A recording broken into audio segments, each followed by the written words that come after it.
Hello students, good afternoon. तो कैसे हैं आप लोग? मैं हूं सचिन और एक बार फिर से आप सभी का स्वागत करता हूं आपके अपने यूट्यूब चैनल ESZ एकेडमी पे।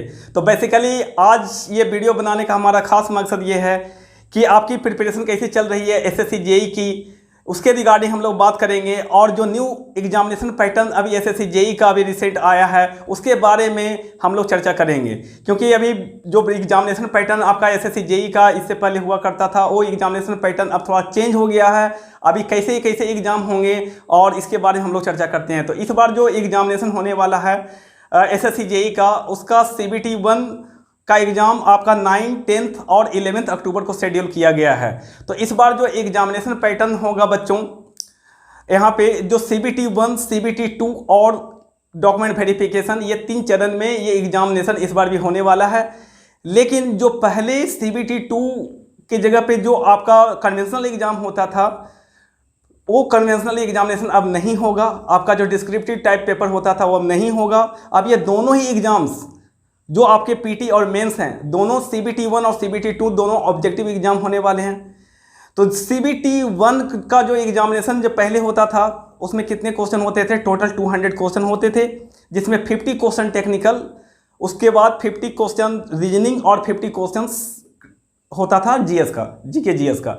ठीक है। और ये पैटर्न आपका CBT 1 का इस बार भी वही है, उसमें चेंजिंग नहीं किया गया है। केवल इसमें एक चेंज वही हुआ है कि आपका जो नेगेटिव मार्किंग पहले 1/4 हुआ करता था, अब ये आपका नेगेटिव मार्किंग 1/3 हो गया है। तो अब आपका कंपटीशन थोड़ा सा बढ़ गया है।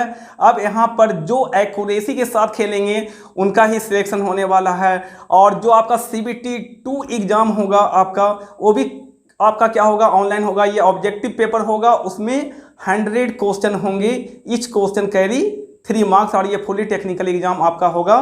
तो 2 घंटे का पेपर होगा CBT टेस्ट 2।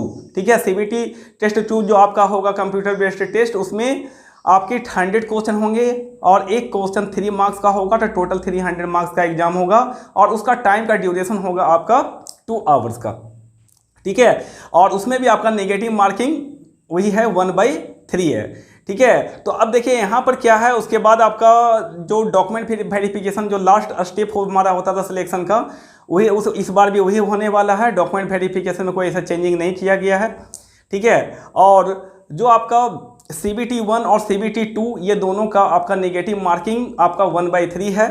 तो अब आपको कंपटीशन में अगर बने रहना है तो आपको एक्यूरेसी के साथ खेलना पड़ेगा, आपको मोस्ट एक्यूरेट रहना पड़ेगा। ज़्यादा क्वेश्चन सॉल्व नहीं करना है, जो आपको सही से आता है केवल वही क्वेश्चन सॉल्व करेंगे। ठीक है। तभी आपका सिलेक्शन हो पाएगा। तो इसलिए आप अभी ऐसे जो आपका टेस्ट सीरीज है वो टेस्ट सीरीज आप ज्वाइन कर लें, वहाँ से आप एक्यूरेसी को देखें, अपने एक्यूरेसी को मेंटेन करें। ठीक है। और लास्ट टाइम में आपको मैं ये बताना चाहूँगा कि अब आपके पास में ज़्यादा लगभग ऑलमोस्ट 2 मंथ का टाइम ड्यूरेशन रह गया है CBT 1 के लिए। तो आप अब अभी से रिवीजन करना चालू करें। अब न्यू चीज़ों को अब ना पढ़ें, जो भी आपने पहले से पढ़ रखा है उसको बार बार रिवाइज करें।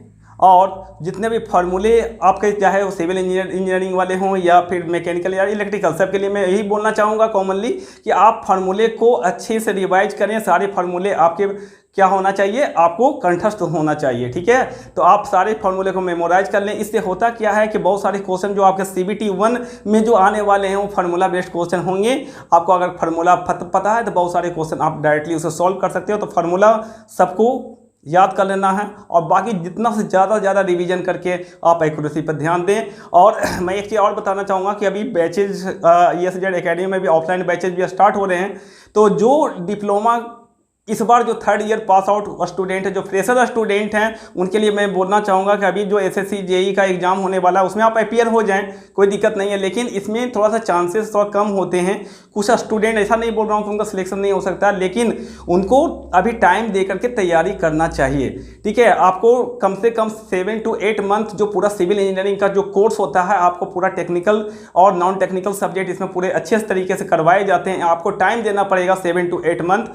एक बार आप अच्छे से कोर्स को कंप्लीट कर लेंगे, उसके बाद कोई भी एग्जामिनेशन जो आपका टेक्निकल एग्जाम हो जेई लेवल का, उसमें आप जा करके आप अपीयर हो सकते हैं। ठीक है, तो मैं यही बताना चाहूँगा कि जो इस बार फ्रेशर स्टूडेंट है वो इस बार अपीयर हो जाएं, अपने एग्जामिनेशन पैटर्न को देख लें, क्वेश्चन पेपर को देख लें कि किस लेवल का पूछा जाता है, उसके अकॉर्डिंग अपनी तैयारी शुरू करें और आप टारगेट करें एसएससी जेईई 2024 को टारगेट करें। 23 का भी जो एग्ज़ाम होने वाला है उसको आप दे दीजिए। ठीक है, अपना जो भी आपका एफर्ट होता है अपना 100% आप अपना एफर्ट कीजिए, लेकिन आपको मेनली टारगेट रखना है एसएससी जेईई 2024 और उसके लिए हमारे यहाँ बैचेज भी अभी स्टार्ट हो रहे हैं। ठीक है, अभी एसएससी जेईई सिविल, मैकेनिकल और इलेक्ट्रिकल के बैचेज भी स्टार्ट हो रहे हैं, रजिस्ट्रेशन प्रोसेस चल रहा है, तो आप जल्दी से जल्दी आप आकर के रजिस्ट्रेशन करवा लीजिए और हमारा फर्स्ट बैच अब जल्दी से स्टार्ट होने वाला है।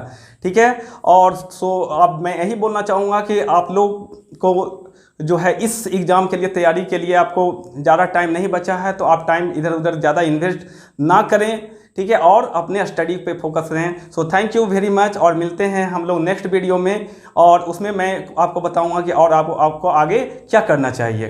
ठीक है, सो